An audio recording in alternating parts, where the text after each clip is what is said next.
আসসালামু আলাইকুম ওয়া রাহমাতুল্লাহি ওয়া বারাকাতুহু। এই উপমহাদেশ সহ বাংলাদেশের সকল মুসলমানদের কাছে একটি প্রশ্ন দেখা দিয়েছে যে ইয়াউমে আরাফা রোজা আমরা কি সৌদি আরবের সাথে আরাফার দিনে রাখবো, নাকি বাংলাদেশের যে 9ই জিলহজ সেই 9ই জিলহজ অনুযায়ী আমরা রাখবো? এই প্রশ্ন কিন্তু এখন সবাই করছেন এবং মুসলমানদের মধ্যে একটা ধারণা জন্মেছে যে আমরা আসলে কি করতে যাচ্ছি। সেই ক্ষেত্রে বিভিন্ন শায়েখরা বিভিন্ন ধরনের মতবাদ দিচ্ছেন, বিভিন্ন ধরনের কথা বলছেন এবং আসলে আমাদের কোরআন, সুন্নাহ, ইজমা, কিয়াস মাসালা অনুযায়ী আমাদের চলতে হবে। এর বাইরে যাওয়ার আমাদের কোনো সুযোগ আছে বলে আমি মনে করি না। এই জন্য আমাদের কি করণীয় উচিত? আসলে ইয়াউমে আরাফা রোজা কি সৌদি আরবে যেদিন আরাফার দিন যেদিন হয় বাংলাদেশের 8ই জিলহজ সেই দিন আমরা রাখবো, নাকি চন্দ্র দেখে আমাদের যেদিন 9ই জিলহজ হয় অর্থাৎ সৌদি আরবের পরের দিন সেই দিনে আমরা রোজা রাখবো? এই বিষয়টা আমাদের এখন সবার মধ্যে দেখা দিচ্ছে যে আসলে আমরা কি করতে চাই বা কি করতে পারি। সেই ক্ষেত্রে বাংলাদেশের সহ উপমহাদেশের বিভিন্ন শায়েখরা তাদের বুঝ অনুযায়ী তাদের মত অনুযায়ী বলে দিয়ে থাকেন, কিন্তু আহলে সুন্নাত ওয়াল জামাত এদের যে নিয়ম নীতি সেটা হলো কোরআন, সুন্নাহ, ইজমা, কিয়াস, শরীয়তের বিধান অনুযায়ী যা আছে সেটা অনুযায়ী আমরা করব। বাড়ানো কমানো করার কোনো সুযোগ নাই। সেই ক্ষেত্রে বাংলাদেশে চন্দ্র অনুযায়ী চাঁদ দেখা অনুযায়ী যেদিন ঈদুল আজহা হবে তার আগের দিন অর্থাৎ 9ই জিলহজ ইয়াউমে আরাফা রোজা রাখতে হবে। এটাই হলো সহিমত। এর বাইরে যাওয়ার কোনো সুযোগ নাই। অনেকে অতি উৎসাহী যারা তারা সৌদি আরবের সাথে যেদিন আরাফা সেই দিন মনে করে যে না, আমরা তো আরাফার দিনে আল্লাহ রসুল বলছেন আরাফার দিনে রোজা রাখার কথা, আমরা আরাফার দিনে রোজা রাখবো, কারণ এই দিনের রোজার ফজিলত অনেক বেশি। এই বছর থেকে আর এক বছরের সমস্ত গুনাহ মানে সগীরা গুনাহ, কবিরা না, সগীরা গুনাহ দূর করার বিষয়টা আল্লাহ রসুল বলেছেন এবং সর্বোত্তম ইবাদতের কথাও বলেছেন। যে কারণে এই সুযোগটা হাতছাড়া কেউ করতে চায় না। কিন্তু আসলে আমাদের কি করণীয় উচিত, কি করণীয় নয় সেই বিষয়টাও কিন্তু আমাদের জাতির সামনে তুলে ধরতে হবে। আমরা যেভাবে আগে নামাজ, রোজা, হজ, যাকাত, দান করা, দিনের প্রচার এবং আমল করেছি সেইগুলো এখন বিলুপ্তির পথে। কি কারণে? অধিকাংশ শায়েখ যারা আছেন, অধিকাংশ আলেম যারা আছেন তারা কিন্তু কিতাবাদি তেমন লেখাপড়া করেন না। তারা নিজেদের মন গড়া মতবাদ চাপাই দেন, যে কারণে আমাদের এই সমস্যাটা বেশি আকারে ধারণ করছে যে আসলে আমরা মন গড়া জিনিস দিয়েই আমরা প্রচলিত হচ্ছি। কিন্তু কিতাবে কি আছে, নবী করিম সাল্লাল্লাহু আলাইহি ওয়াসাল্লাম কি বলেছেন, সাহাবা আজমাইনরা কি করেছেন, তাবেঈন আজমে মুস্তাহিদগণ কেমন করে আমল করেছেন, সেই বিষয়টাও আমাদের জানতে হবে সহি কিতাব থেকে এবং কিভাবে আমাদের এটা এক এক করে চলে আসে সেই বিষয়ে জানতে হবে। এই জন্য বাংলাদেশে যারা মুসলমান আছে তারা তো হঠাৎ করে বদলে গেছে, বাংলাদেশের চেহারাই বদলে গেছে, বাংলাদেশের সবকিছু পাল্টে গেছে। পাল্টে দাও, বদলে দাও, এই ধরনের একটা পরিস্থিতি তৈরি হয়েছে। কিন্তু ভাইরা আমার, হে আল্লাহর প্রিয় বান্দাগণ, হে আমার নবী মুহাম্মদ সাল্লাল্লাহু আলাইহি ওয়াসাল্লামের উম্মতেরা, হে আমার দ্বীনী ভাইয়েরা, আপনাদের একটি কথা মনে রাখতে হবে, আপনার নবী করিম সাল্লাল্লাহু আলাইহি ওয়াসাল্লাম যা করেছেন বলেছেন সেই সুন্নাহ, এবং আল্লাহ রাসূল বলেছেন তোমরা আমার একজন সাহাবাকে আঁকড়ে ধরো তাহলে হেদায়েত পেয়ে যাবে। সাহাবারা কি আমল করেছেন সেই আমলটাও আপনাদের দেখতে হবে। সেইভাবে যদি আপনি করেন তাহলে নবীর দেখানো পথ অনুযায়ী সাহাবারা আমল করেছেন। আল্লাহ রাসূল বলেছেন মা আনা আলাইহি ওয়াস সাহাবী, আমি এবং আমার সাহাবারা যে শিক্ষা আমলের উপরে আছি তারা হবে একদল জান্নাতি দল। সহিহ হাদিসে আল্লাহ রাসূল বলেছেন এবং আল্লাহ রাসূল যা করেছেন সাহাবারা তাই করেছেন এবং সাহাবারা তাই বুঝেছেন। আমাদেরও সেইভাবে আল্লাহ রাসূল যেভাবে তার সাহাবাদের বুঝিয়েছেন, সাহাবারা যেভাবে আল্লাহ রাসূলের কাছ থেকে শিক্ষা নিয়েছেন, আমল করেছেন, তাবেইনরাও সাহাবাদের থেকে শিক্ষা নিয়েছেন, আমল করেছেন, তাবেইনরাও তাবেইনদের থেকে শিক্ষা করেছেন, আমল করেছেন। এইভাবে মুজতাহিদগণ ইমামগণও উপরে তাদের উস্তাদ থেকে শিক্ষা করেছেন, আমল করেছেন।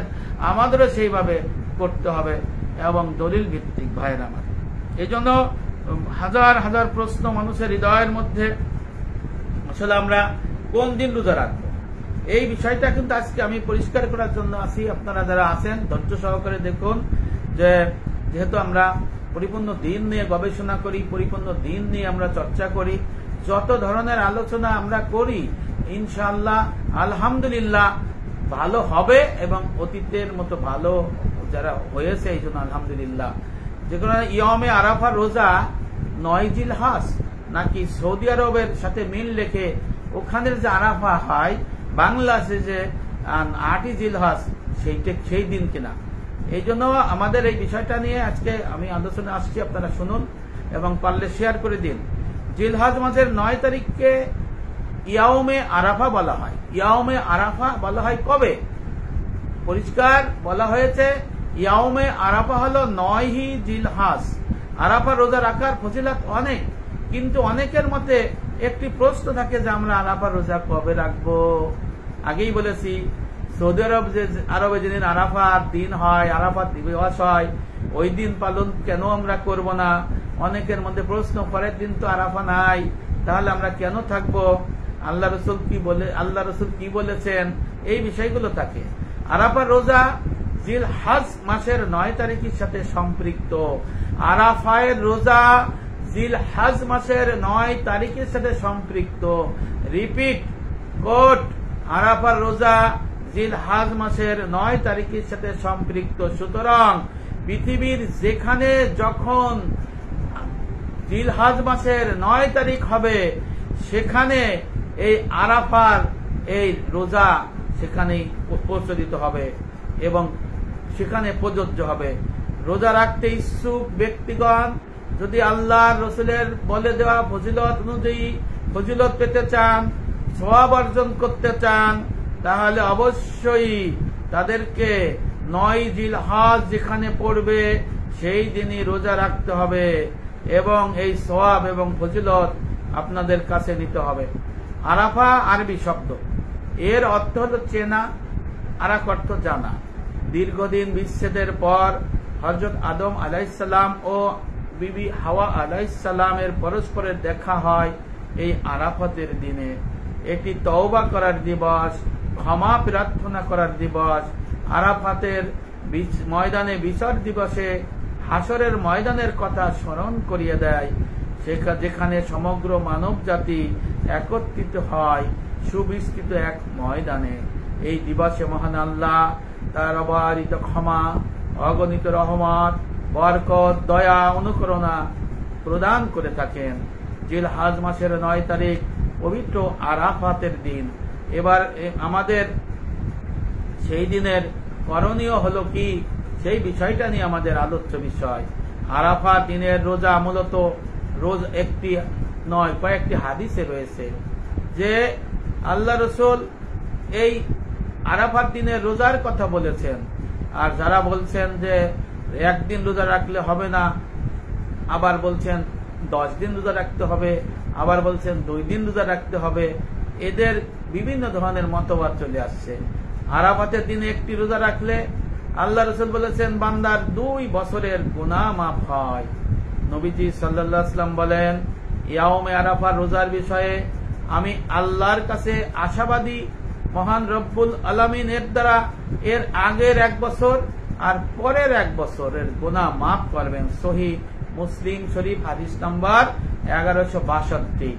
আর এক হাদিসে আল্লাহ রসুল বলেছেন, আবু দাউদ শরীফের হাদিস নাম্বার 2437, আল্লাহ রসুল বলেছেন, আল্লাহ রসুলের স্ত্রীর মাধ্যমে বর্ণনা হয়েছে সহিহ হাদিস, নবী করিম সাল্লাল্লাহু আলাইহি সাল্লাম জিলহজ মাসের 9 তারিখে রোজা রাখতেন।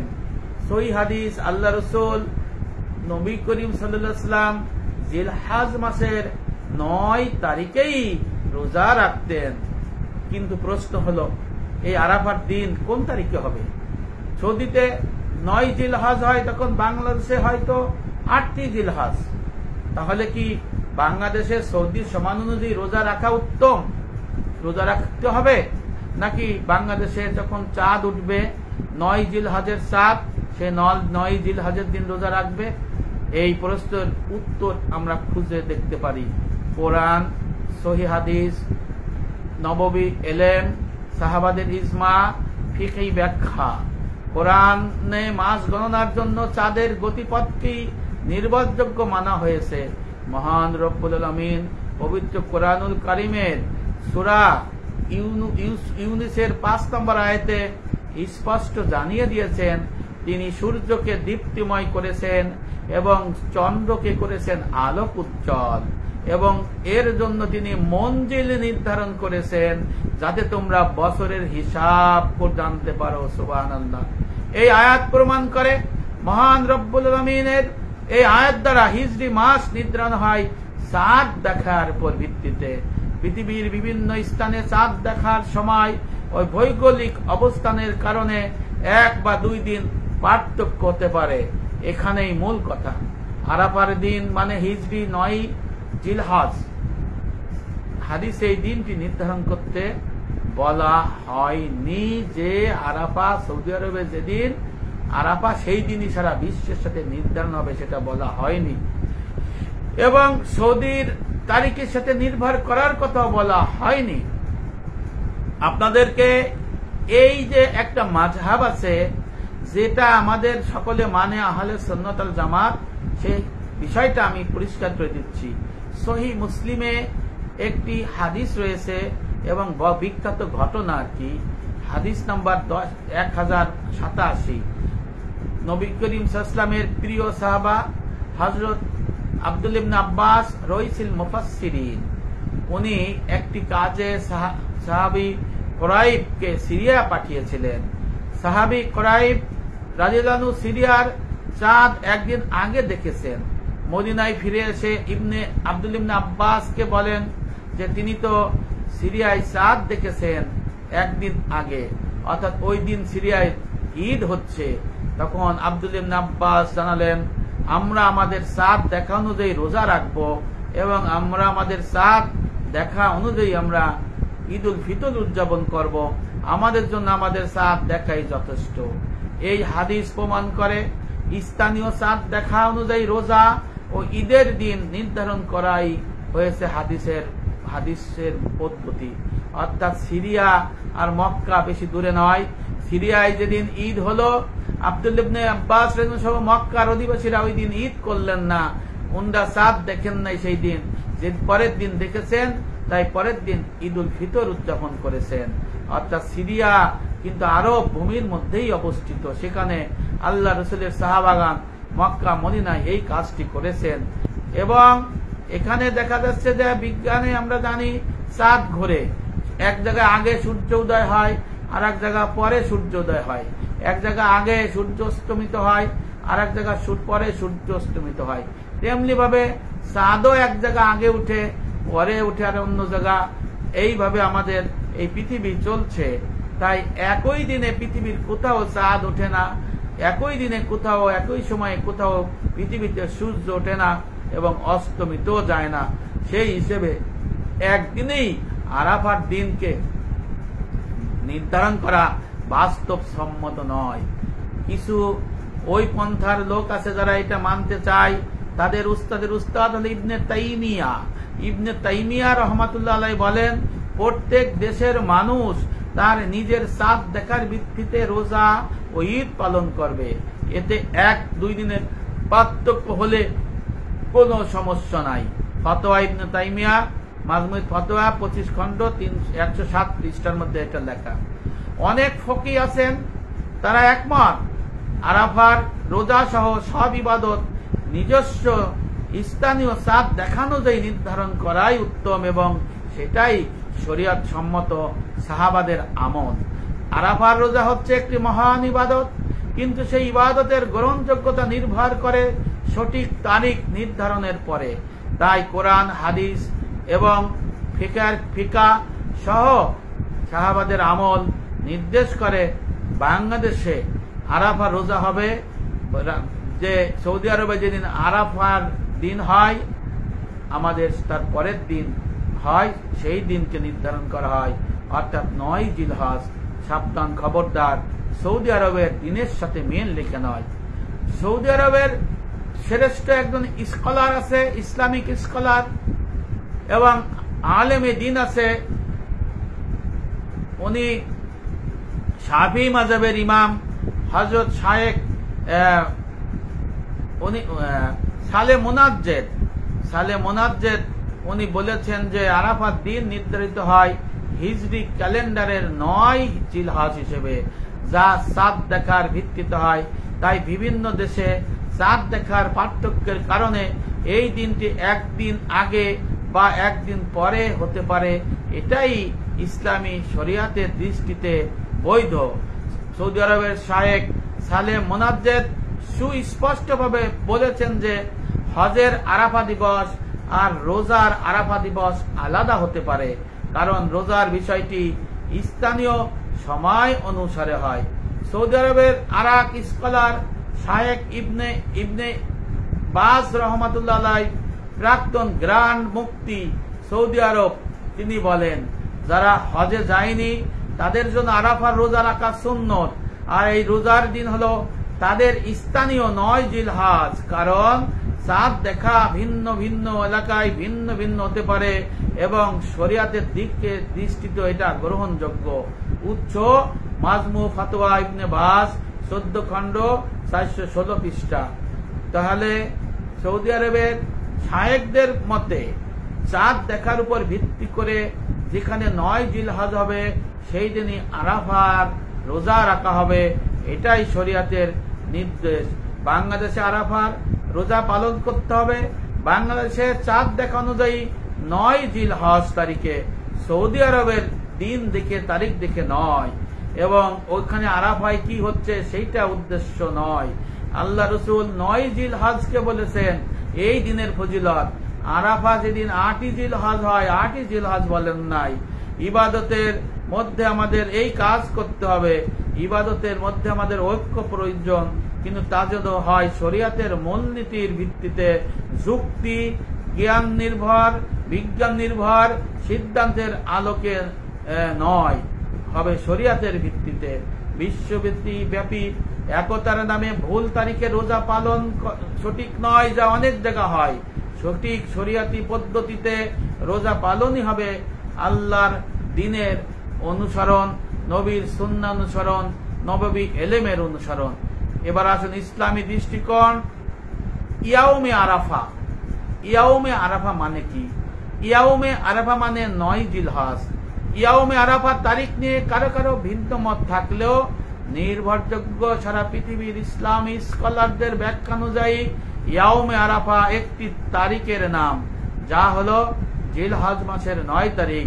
এটি কোনো নির্দিষ্ট স্থানের ঘটনার সাথে সম্পর্কীয় নয়।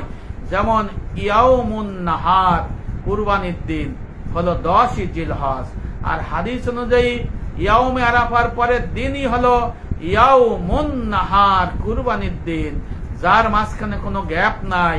মক্কার অনুসরণে কেউ আরাফার দিন পালন করার পর যদি দেখে যে তাদের কুরবানি ও আরাফার দিনের মাঝে একদিন গ্যাপ হয়ে গেছে, তাহলে সেটি হবে সরাসরি ইজমার খিলাফ, শরিয়াতের খেলাফ। তাই আরাফার দিন মানে জিলহজের 9 তারিখ। এটি প্রতিটি দেশের নিজস্ব চাঁদ দেখা অনুযায়ী নির্ধারিত হয়। সৌদি আরবে যেদিন আরাফার দিন সেই দিন অনুযায়ী নয়।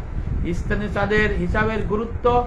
ইসলামী শরিয়াতের প্রতিটি অঞ্চলের জন্য স্থানীয় চাঁদের হিসাব অনুযায়ী রোজা ও ঈদ পালন করার নির্দেশনা রয়েছে। সৌদি আরবের চাঁদের হিসাব অনুযায়ী অনুসরণ করা আবশ্যক নয়। প্রত্যেক দেশের মুসলমানদের উচিত তাদের নিজস্ব চাঁদের হিসাব অনুযায়ী ইবাদত বন্দেগী পালন করা, যেন কোনো বিশৃঙ্খলা তৈরি না হয়। তাই বিজ্ঞ মুফতিগণ, আলেমে দ্বীনগণ, ইসলামিক স্কলারগণ, তালিবে এলেমগণ, নায়েবে রসুলগণ, ওয়ারাসাতুল আম্বিয়াগণ চেষ্টা করেন যে তাদের সেখানে কমিটি করে তাদের মাধ্যমে মাসআলা অনুসারে এটা সরই ভিত্তিতে সিদ্ধান্ত একত্র করা, তা নিয়ে যেন এলাকা ভিত্তিক কোনো বিচ্ছিন্নতা তৈরি হয় এটা হল আল বাহরুক রায়েক 2 খণ্ড 266 পৃষ্ঠা, রহতুল মুখতার ফতোয়া চামি 2 খণ্ড 389 পৃষ্ঠা, আহসানুল ফতোয়া 4 খণ্ড 466 পৃষ্ঠা, ফতে উসমানী 2 খণ্ডের মধ্যে পরিষ্কার ভাবে চাঁদ দেখার পর ভিত্তি করে 9 জিলহজ আরাফার দিন ইয়ৌমে আরাফা নির্ধারণ করা হয়েছে। ইয়ৌমে আরাফা অর্থই হলো 9 জিলহজ, জিনিসটা বুঝতে হবে। ইয়ৌমে আরাফার অর্থই হলো 9 জিলহজ, এটি সঠিক ব্যাখ্যা। কারণ এই রোজা আরাফা বা উকুপে আরাফার আমল নয়, তা ওই তারিখের আমল। ইয়ৌমে আরাফা হচ্ছে ওই 9 তারিখ 9 জিলহজের পারিভাষিক নাম। যেহেতু ইসলামের গুরুত্বপূর্ণ রোকন, হজের প্রধান রোকন উকুপে আরাফা ওই স্থানের তারিখ হিসেবে নয়, জিলহজ আদায় করা হয়, তাই ওই তারিখের নাম পড়ে গেছে ইয়ৌমে আরাফা। এই কারণে এই আমল আরাফা বা উকুপে আরাফার সাথে বিশেষভাবে সংশ্লিষ্ট অনেকে মনে করে, কিন্তু এটা তার সাথে সংশ্লিষ্ট নয়, বরং জিলহজ মাসের 9 তারিখের সাথে সংশ্লিষ্ট। সেইগুলোকে ইয়ৌমে আরাফা আমল হিসেবে উল্লেখ করা হয়েছে। ভাইয়েরা, উদ্দেশ্য 9 তারিখ 9 জিলহজ বা ঈদের আগের দিনের আমল ঠিক করতে হবে। সুবহানাল্লাহ। এই প্রয়োগের কারণে 9 জিলহজকে ইয়ৌমে আরাফা বলা হয়। আরাফা ও তার নিকটবর্তী অঞ্চলে কোনো বিভ্রান্তি হয় না, কিন্তু দূরত্বের কারণে ওই অঞ্চলের সাথে যেসব অঞ্চলের তারিখের পার্থক্য হয় সেই হিসেবে উল্লেখ করা হয়েছে যে তারিখের অনুযায়ী এই রোজা রাখা, এবং এটাই হবে সঠিক, এবং এর বাইরে গেলে সেটা সঠিক হবে না। এই জন্য ভাইয়েরা আমার, এই প্রয়োগের ক্ষেত্রে ইয়ৌমে আরাফা অর্থাৎ 9 জিলহজ আরেকটি দৃষ্টান্ত আপনাদের কাছে দিতে চাই। আমরা কিন্তু তাকবীরে তাশরিক পাঠ করি কবে থেকে? সেখানে হাদিসে কি আছে? আল্লাহু আকবার, আল্লাহু আকবার, লা ইলাহা ইল্লাল্লাহু, আল্লাহু আকবার, আল্লাহু আকবার, ওয়া লিল্লাহিল হামদ। আমরা এটা কোন দিন থেকে পালন করি এবং কোন দিন শেষ করি, এটা একটু দেখেন, তাহলে ক্লিয়ার হয়ে যাবে। এটি আরাফা বা উকুপে আরাফার বিশেষ আমল নয়। এই তাকবীরে তাশরিক এটি শুরু হয় 9 জিলহজ ফজর থেকে, অথচ যে দলিল দ্বারা 9 তারিখ থেকে তাকবীরে তাশরিক শুরু হওয়া প্রমাণিত, তাতে ইয়ৌমে আরাফা শব্দই আছে। তাহলে কি আমরা সৌদি আরবে যেদিন আরাফা হয় 8 জিলহজ, এদিন কি আমরা ফজর থেকে পড়ি এই তাকবীরে তাশরিক? না, আমরা কিন্তু পরে, কিন্তু আমরা ওই দিন কিন্তু আমরা পড়ি না। এই বিষয়টা কিন্তু আমাদের খেয়াল করতে হবে। এই জন্য এখানে ইয়ৌমে আরাফা শব্দ আছে। অতএব বাংলাদেশের অবস্থানরত মুসলমানদের জন্য আরাফার রোজা পালন করতে হবে বাংলাদেশের চাঁদ দেখা অনুযায়ী 9 জিলহজ তারিখে। সৌদি আরবের হিসাব অনুযায়ী রোজা রাখা শরীয়ত সম্মত নয়, তাই স্থানীয় চাঁদের হিসাব অনুযায়ী ইবাদত পালন করাই সঠিক ও শরীয়ত সম্মত। দ্বিতীয়ত, গোটা মুসলিম বিশ্ব ইজমা প্রতিষ্ঠিত হয়েছে যে ইয়ৌমে আরাফার পরের দিনই হলো ইয়ৌমুন নাহার, অর্থাৎ ইয়ৌমে আরাফার 9 জিলহজের পরের দিনই হলো ইয়ৌমুন নাহার। এটি প্রমাণ করে ইয়ৌমে আরাফা একটি তারিখের নাম, আর তা হচ্ছে 9 জিলহজ। যেমন ইয়ৌমুন নাহার একটি তারিখের নাম, আর তা হচ্ছে 10 জিলহজ। কোন অঞ্চলের অধিবাসীরা যদি ওই অঞ্চলের তারিখ অনুযায়ী ইয়ৌমুন নাহারের 10 জিলহজ ধরে ইয়ৌমে আরাফার দিনে এমন কোন অর্থ করেন যে যদ্বারা সেখানে তারিখ হিসেবে তা হয়ে যায় 8 জিলহজ, তাহলে সেটা হবে এক উদ্ভট, হাস্যকর ও ইজমা বিরোধী কথা। কারণ ইয়ৌমে আরাফা ও ইয়ৌমুন নাহারের মাঝে আরেকটি দিন স্বীকার করে নেয়া ইজমা বিরোধী, শরীয়ত বিরোধী। এটার থেকে আমরা দূরে থাকব। তাফসিরে কি আছে? তাফসিরে বয়ানুল কোরআনের 4 খণ্ড 463 পৃষ্ঠা, তাফসিরে রুহুল মাআনি এর 15 খণ্ড 199 পৃষ্ঠার মধ্যে লেখা রয়েছে, যে সকল দেশে আরাফাত দিনের সাথে মিল লেখা সম্ভব, অর্থাৎ সেই দেশে যদি আরাফাত দিন, সৌদি আরবের আরাফাত দিনের সাথে যদি 9 জিলহজ মিলে যায়, তাহলে তারা সেইভাবে ইবাদত বন্দি রোজা রাখবে। আর যে দেশে এই ইয়াউমে আরাফা সৌদি আরবের সাথে মিল রাখা সম্ভব নয়, একদিন পরে বা আগে এরকম যদি এসে যায় তাহলে তারা 9 জিলহজ রাতে ইবাদত, দিনে রোজা রাখবে এবং এর দ্বারাই সে সওয়াব পাবে, ফজিলত পাবে। সুবহানাল্লাহ। বাংলাদেশের মুসলিমরা এই বিষয়টা কিন্তু অনেক দ্বিধাগ্রস্ত থাকে। এখন আমাদের কি করণীয় উচিত? আমাদের উত্তম হচ্ছে যারা জিলহজ মাসের 1 তারিখ থেকে 9 তারিখ পর্যন্ত রোজা রাখেন তাদের আর কোনো চিন্তা নাই, কারণ এই 10 দিনের রোজার অনেক ফজিলত বর্ণনা হয়েছে। যদি কেউ 1 থেকে 9 তারিখ পর্যন্ত রোজা রাখে তাহলে তার আরাফাতের যে ইয়মে আরাফার সওয়াবও পাবে, তাদের মধ্যে কোনো চিন্তা ভাবনা থাকবে না, কারণ তারা রোজা রেখেই যাচ্ছে, ওর মধ্যে তারা পেয়ে যাবে। আর একসঙ্গে এত রোজা রাখার মধ্যে অনেক ফজিলত সওয়াব রয়েছে, তাদের এর বরকত হবে এবং তাদের কল্যাণ হবে, ফজিলত পাবে। আল্লাহ আমাদের তাওফিক দান করুক জন্য 1 থেকে 9 জিলহজে রোজাটা রাখতে হবে। কিভাবে সেটা আমি পরে বলে দেবো। তবে উত্তম হচ্ছে একই কথা 1 থেকে 9 তারিখ পর্যন্ত যারা রোজা রাখেন তাদেরকে আল্লাহ পাক বেশি সওয়াব প্রদান করবেন এবং এই আমলের দ্বারা সে তার গুনাহ মাফ করাইতে পারবেন। মহান রব্বুল আলামিন সূরা ফাজরের 2 নম্বর আয়াতে 10 রাতের কসম করে বলেছেন, আউযু বিল্লাহি মিনাশ শাইতানির রাজিম, বিসমিল্লাহির রহমানির রহিম, ওয়াল ফাজর ওয়া লায়ালিন আসর, অর্থাৎ শপথ, ফজরের শপথ 10 রাতের। অধিকাংশ মুফাসসিরদের মতে এখানে 10 রাত বলতে জিলহজ মাসের প্রথম 10 রাত উদ্দেশ্য হয়েছে। সুবহানাল্লাহ। স্বয়ং আল্লাহ যখন কোন সময়ের কসম করেন সেটার গুরুত্ব কতখানি তার ব্যাখ্যা নিষ্প্রয়োজন। নবী করিম সাল্লাল্লাহু আলাইহি ওয়াসাল্লাম বলেন, জিলহজ মাসের প্রথম 10 দিনের নেক আমল আল্লাহর নিকট যত প্রিয় আর কোন দিনের আমল তত প্রিয় নয়। সাহাবারা প্রশ্ন করলেন, ইয়া রাসূলুল্লাহ, আল্লাহর পথে জিহাদ কি এর চেয়ে প্রিয় আমল? আল্লাহ রাসূল বললেন, না, আল্লাহর পথে জিহাদ ওই 10 দিনের নেক আমলের চেয়ে প্রিয় নয়, তবে ওই ব্যক্তির কথা ভিন্ন যে নিজের প্রাণ ও সম্পদ নিয়ে জিহাদে বেরিয়ে যান এবং কোনো কিছু নিয়ে আর ফিরে আসেন না। বুখারী শরীফ 969 নম্বরের হাদিস। হযরত আবু হুরায়রা রাদিয়াল্লাহু আনহু বর্ণনা করেন, নবী করিম সাল্লাল্লাহু আলাইহি ওয়াসাল্লাম বলেছেন, জিলহজের প্রথম 9 দিনের প্রতিটি দিনের রোজা 1 বছরের রোজার সমান এবং এর প্রত্যেক রাতের নামাজ শবে কদরের রাতের নামাজের সমতুল্য। সুনানে তিরমিজি হাদিস নাম্বার 758। উম্মুল মুমিনিন হযরত হাফসা রাদিয়াল্লাহু আনহা থেকে বর্ণিত, নবী করিম সাল্লাল্লাহু আলাইহি ওয়াসাল্লাম প্রতি বছরই জিলহজের প্রথম 9 দিন রোজা রাখতেন। তিনি বলেন, নবী করিম সাল্লাল্লাহু আলাইহি ওয়াসাল্লাম কখনো 60টি আমল পরিত্যাগ করেননি। সেইগুলো হলো আশুরার রোজা, জিলহজের প্রথম দশকের রোজা, প্রতিটি মাসে 3 দিন রোজা ও ফজরের পূর্বের 2 রাকাত নামাজ।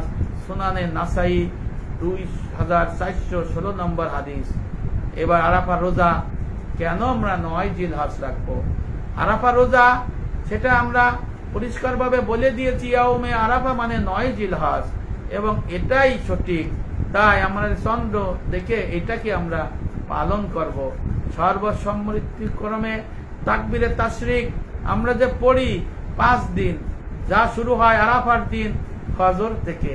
এখন আপনারা চিন্তা করুন, আমি আগেই উল্লেখ করেছি যে যুক্তি প্রমাণ আমাদের কাছে আছে যে আল্লাহু আকবার, আল্লাহু আকবার, লা ইলাহা ইল্লাল্লাহু, আল্লাহু আকবার, আল্লাহু আকবার, ওয়ালিল্লাহিল হামদ। ও ভাইরা আমার, এটা কবে থেকে পড়েন? এটা তো ইয়াউমে আরাফার দিন থেকে পড়েন। সৌদি আরবে যেদিন ইয়াউমে আরাফা হয় সেই দিন থেকে কি বাংলাদেশের লোক আপনি আমি ফজরের নামাজ পর থেকে পড়ি কিনা? যদি আমরা পড়ি তাহলে এই দিনই ইয়াউমে আরাফা হিসেবে ধার্য হবে। আর যদি আমরা পরের দিন অর্থাৎ সৌদি আরবের আরাফার পরের দিন ভোরবেলা ফজরের নামাজ থেকে যদি এই তাকবীরে তাশরিক 5 দিন পাঠ করি তাহলে কিন্তু এটাই আপনার ধার্য হবে। সুবহানাল্লাহ। তো পরের দিন এই জন্য কুরবানির শেষের মানে ইয়াউমে আরাফার দিন থেকে কুরবানির শেষের মানে শেষ 3 দিনের মাগরিবের আগ পর্যন্ত, আসরের তৃতীয় দিন আসরের সময়ে এটা করা হয়। হযরত আলী রাদিয়াল্লাহু আনহু সহিহ হাদিস সনদে এসেছে, তিনি আরাফার দিন ফজর থেকে 13ই জিলহজের আসর পর্যন্ত তাকবীরে তাশরিক পড়তেন।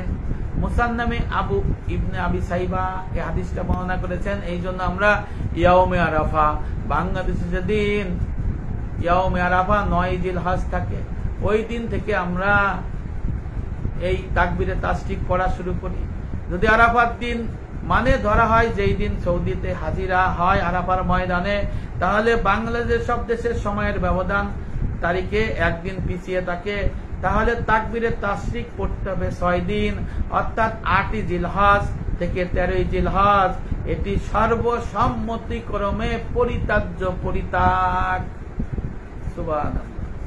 আরাফাত দিনের পরের দিন হলো ঈদের দিন, মাঝে অন্য কোন দিনের ব্যবধান নাই। এটাই হলো নববী সুন্নাহ, এটাই আল্লাহ রসুলের আমল, এটাই আল্লাহর নির্দেশ।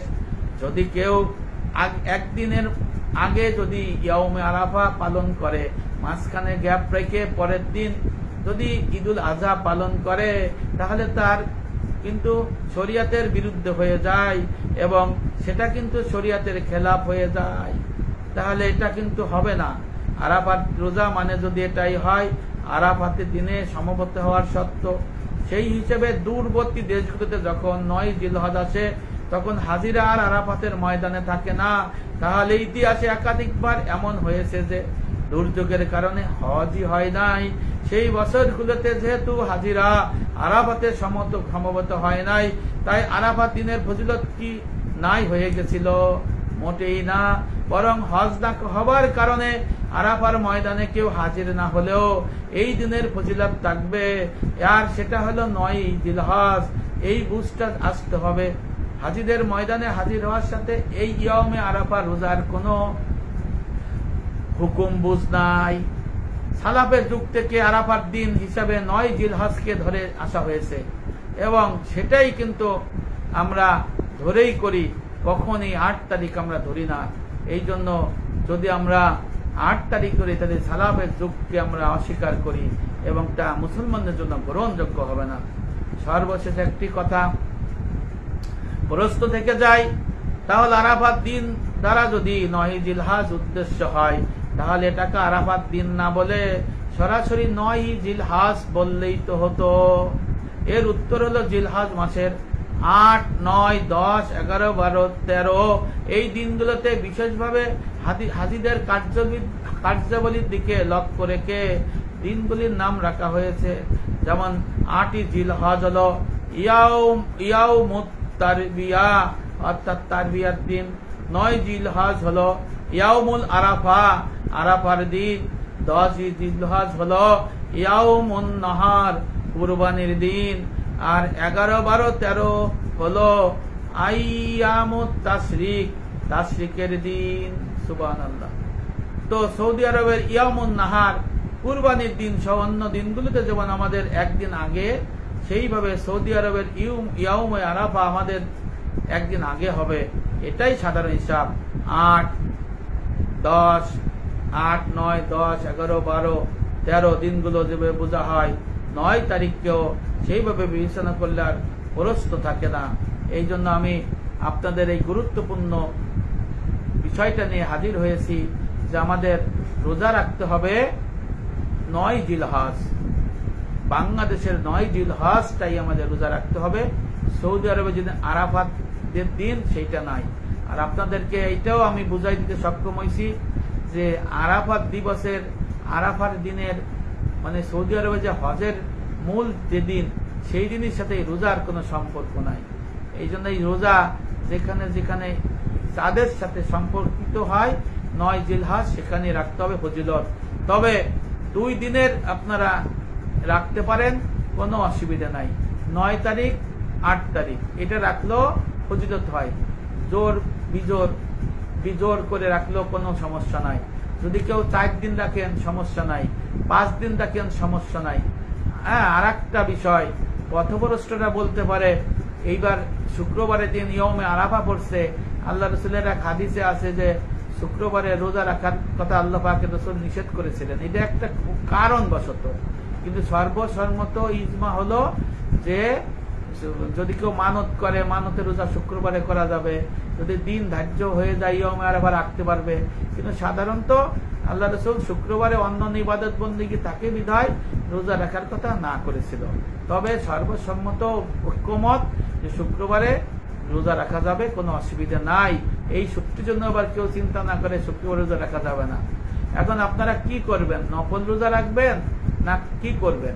ভাইয়েরা আমার, আল্লাহ পাকের নিয়ম হলো ফরজ বাদ দিয়ে আল্লাহ পাক নফল মুস্তাহাব পালন করেন না, বরং ফরজ তরক করে দেয়, তাকে শাস্তি দেবে, জাহান্নামে নিক্ষেপ করবে।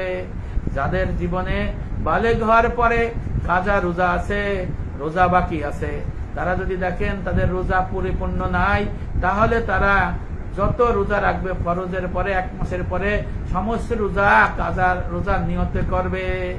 অর্থাৎ ইয়ৌমে আরাফা রোজা অথবা 1 থেকে 10 দিন অথবা 360 দিন যদি কেউ রোজা রাখে, 300 দিন যদি কেউ রোজা রাখে বা 330 দিন যদি কেউ রোজা রাখে, তাহলে তারা কাজা রোজা যদি থাকে তাহলে তারা অবশ্যই কাজা রোজার নিয়ত করবে। এর কারণ হলো দুইটি, রোজা না রাখার কারণে আল্লাহর ফরজ তরক করা হয়েছে, আর একটা হলো রোজা এবং তার এই আল্লাহ ঋণ রয়ে গেছে, এবং আর একটা হলো দেরি করে রাখা হয়েছে কিনা এর গুনাহ। আল্লাহ পাককে যখন আপনি ঋণ পরিশোধ করে দেবেন, তারপরে আল্লাহ পাকের কাছে যদি খালেস দিলে তওবা করে কান্নাকাটি করেন যে আল্লাহ দেরি করে ফেলাইছি, মাফ করে দেন, আমাদের ভুল হয়ে গেছে, আল্লাহ ক্ষমাশীল, অবশ্যই ক্ষমা করবেন। আল্লাহ যখন দেখেন বান্দা আল্লাহ ঋণ পরিশোধ করে দিয়েছে, দেরিতে করার কারণে আল্লাহ অবশ্যই দয়াবান, বান্দাকে মাফ করে দেবেন। আল্লাহ রসুলকে এক সাহাবা বলেছিল তার মা ইন্তেকাল করেছে কিন্তু মায়ের জন্য রোজা বাকি আছে। আল্লাহ রসুল বললেন তুমি কি আল্লাহ ঋণ, তোমার কাছে যদি কেউ ঋণ পায় ঋণ পরিশোধ করবে কিনা? তখন বললেন হ্যাঁ, ঋণ পরিশোধ করব। বললো রোজা হলো আল্লাহর ঋণ, অবশ্যই তুমি তোমার মায়ের পক্ষ থেকে এটা পালন করে দিবে, ঋণ পরিশোধ করবে। হজের কথাও বলেছে। তাহলে দেখেন ইবাদত আল্লাহ রাখলো, এলেম, আকাইদ, তাহারাত, নামাজ, যাকাত, হজ, রোজা, তারপরে তেলাওয়াতে কোরআন, তারতিবুল আওরাত, এইগুলো হলো আল্লাহর হক। একটা দিয়ে বুঝতে হবে, যে কারণে যদি কেউ কাজা থাকে সে কাজা রোজা পড়বে। মসজিদের ইমাম সাহেব, খতিব সাহেবরা যদি না বলে, তারা বিদায় পথভ্রষ্টতায় লিপ্ত আছে, তাদের দ্বারা ইসলামের মানুষের খেদমত করা সম্ভব হয় না। যারা বলে শুধু নফল পড়ো, নফল রোজা রাখো, এরা হলো পথভ্রষ্ট আলেম, এরা হলো পথভ্রষ্ট ইমাম, এরা হলো পথভ্রষ্ট খতিব। যারা শুধু নফলের পিছে দৌড়ায়, ফরজ কাজা থাকলে এই কথা বলে নাই। কিন্তু আহলে সুন্নাত ওয়াল জামাতের ঐক্যমতে সিদ্ধান্ত যে কাজা নামাজ, কাজা রোজা পালন করা ফরজ আইন। কাজা রোজা, কাজা নামাজ যদি কেউ অস্বীকার করে সে মুসলমান থাকে না। এই বিষয়টা কিন্তু আমাদের মাসআলার মধ্যে রয়েছে। এই জন্য ভাইরা, আপনাদের কাছে অনুরোধ, আপনারা যারা শুনছেন, যারা শুনবেন, যারা দেখছেন, দেখবেন, আপনারা প্রচার করবেন। আপনাদের বালেগ পুরুষরা কখন বালেগ হয় তখন আপনার সেই বয়স হিসেব করবেন। মেয়েরা কখন বালেগ হয় বা নাবালেগ, নাবালিকা, পাগল, এরা বাদে সমস্ত মুসলমান নরনারীর জন্য আল্লাহর ফরজ হুকুম পালন করা হলো ফরজ আইন। এই যে রোজা যাদের কাজা রয়েছে তারা কাজা রোজা নিয়ত করবেন, তাহলে তারা কিন্তু সওয়াব, ফরজ আদায় হয়ে গেল এবং নফলেরও সওয়াব পেয়ে গেল। তারা ইয়মে আরাফারও সওয়াব পেয়ে গেল এবং সওয়াব পেয়ে গেল। সুবহানাল্লাহ, আল্লাহ খুশি হয়ে যাবেন। আর নামাজ কি পড়বেন? বলে নফল নামাজ পড়ো, নফল নামাজ পড়ো। আপনাকে আল্লাহ পাক ফরজ নামাজ যাদের কাজা আছে, এই ফরজ নামাজ যদি আল্লাহ পাকের কাছে না দেন, আপনি আদায় করে না দিয়ে যদি নফল নামাজ আদায় করেন, আল্লাহ পাক ফরজ তরকের দায়ে আপনাকে শাস্তি দেবেন। এই নফল নামাজ আপনার কাছ থেকে আল্লাহ গ্রহণ করবে না, কখনই গ্রহণ করবে না। এই জন্য ফরজ তরক করে কাজা বাদ দিয়া যদি নফল মুস্তাহাবে মুশকুল হয়, তারা হচ্ছে পথভ্রষ্ট এবং তাদের সমস্ত এই ইবাদত বন্দেগী নিষ্ফল এবং বেকার হয়ে যাবে এবং গোমরাহিতে নিমজ্জিত থাকবে। এই জন্য আসুন আমরা নবী করিম সাল্লাল্লাহু আলাইহি ওয়াসাল্লামের দেখানো পথ, সাহাবাদের দেখানো পথ এবং নবী করিম সাল্লাল্লাহু আলাইহি ওয়াসাল্লামের যে পরিপূর্ণ দ্বীন ইসলাম, আল ইমান, আল ইসলাম, আল ইহসান, আকায়েদ, তাসawwuf, ফিকহ, এর মধ্যে থেকে ফিকহ, তাসawwuf, তত্ত্ববিদ, হক্কানি আলেমদের সোহবতে থেকে আল্লাহ পাক বলেছেন ওয়াকুনু মা'আস সাদিকিন, তোমরা সত্যবাদী সাদিকিন, ফিকহ, তাসawwuf, তত্ত্ববিদ, হক্কানি আলেমদের সোহবতে ইখতিয়ার করে পরিপূর্ণ দ্বীন ইলম শিক্ষা করে আমল করে জারি কায়েমের মধ্যে তোমরা থাকো এবং আল্লাহর সমস্ত বিধিবিধান পালন করো। এর মধ্যেই রয়েছে পরলোকের মহামুক্তি। নাহলে আমাদের বিচ্যুত হয়ে যাওয়ার সম্ভাবনা থাকে, পথভ্রষ্ট যাওয়ার সম্ভাবনা থাকে। আমি আলহামদুলিল্লাহ আপনাদেরকে এই ইয়াউমে আরাফার রোজা কবে রাখতে হবে এবং কয়টা রাখবেন সেই বিষয়ে আমি আলোকপাত করেছি। আপনারা 10 দিন রাখতে পারেন, এখন তো 10 দিন নাই, আজকে যে কয়দিন আছে বাকি এই কয়দিন আপনারা রাখেন, অথবা 2 দিন রাখেন। হ্যাঁ, এবার সম্ভবত বাংলাদেশে শনিবার পড়ছে, আমাদের বাংলাদেশে ইয়াউমে আরাফার দিন, আর শুক্রবার পড়ছে ইয়াউমে আরাফার দিন 6 তারিখ, আর সৌদি আরবে পড়ছে বৃহস্পতিবার, হ্যাঁ, ইয়াউমে আরাফার দিন। তাহলে সৌদি আরবের সাথে মিল রেখে আমাদের ইয়াউমে আরাফা পালন করা যাবে না। আপনি যদি অধিক ফজিলত পাইতে চান, সওয়াব পাইতে চান, তাহলে এই 10 দিন রোজা রাখতে পারেন, 10 দিন ইবাদত বন্দি করতে পারেন, 10 দিন কান্নাকাটি করতে পারেন। সেই হিসেবে আপনারা বৃহস্পতিবার বা শুক্রবার বা আজকে রাতের থেকে আপনারা সেহরি খেয়ে রোজা রাখতে পারেন, কোনো অসুবিধা নাই। কিন্তু সাবধান, খবরদার, 9 তারিখকে আপনারা বাদ দিয়া ইয়াউমে আরাফাত সৌদি আরবের আরাফাত দিনের সাথে মিল করে পড়ে ওই দিন বাদ দিয়েন না। যদি এটা ফরজ নয় কিন্তু সুন্নত, অনেক সওয়াব আছে এবং আল্লাহ রাসূল বলছেন পিছনের 1 বছরের গুনাহ, সামনের 1 বছরের গুনাহ আল্লাহ পাক ক্ষমা করে দিবেন। আল্লাহ রাসূল আশা করেন। এই গুনাহ কি সগীরা গুনাহ ভাই, কবিরা গুনাহ না। আপনি মানুষের টাকা মারিয়ে দিয়েছেন, আপনি মানুষের সম্পদ দখল করছেন, আপনি মানুষকে হত্যা করছেন, আপনি মানুষকে গাড়ি পুড়াইছেন, বাড়ি পুড়াইছেন, আপনি মব জাস্টিস করতেছেন, আপনি ঘুষের মধ্যে আছেন, আপনি সুদের মধ্যে আছেন, আপনি হারামের মধ্যে আছেন, আপনি জোর করে টাকা পয়সা ঠেকাই আদায় করতেছেন। এদের জন্য কিন্তু এই ফজিলত পাওয়া যাবে না ভাইয়েরা আমার। আল্লাহর সমস্ত আদেশ নিষেধের মধ্যে থাকতে হবে, তাওবা নসুয়ার মধ্যে থাকতে হবে, তাহলে আল্লাহ পাকের দেয়া এই ফজিলত আপনারা পেতে পারবেন। নবীর দেয়া বলা এই ফজিলত আপনারা আমরা পেতে পারবো। তাহলে আমি এইগুলো যদি পাওয়ার চেষ্টা করি, আমি যদি শুদ্ধ না হয়, সংশোধন না হয়, তাহলে আমরা এই স্বভাবের অধিকার হতে পারবো না এবং এই স্বভাবের পথেও আমরা যাইতে পারবো না ভাইয়েরা আমার। এই জন্য সবাই ভালো থাকবেন। আসসালামু আলাইকুম ওয়া রাহমাতুল্লাহি ওয়া বারাকাতুহু।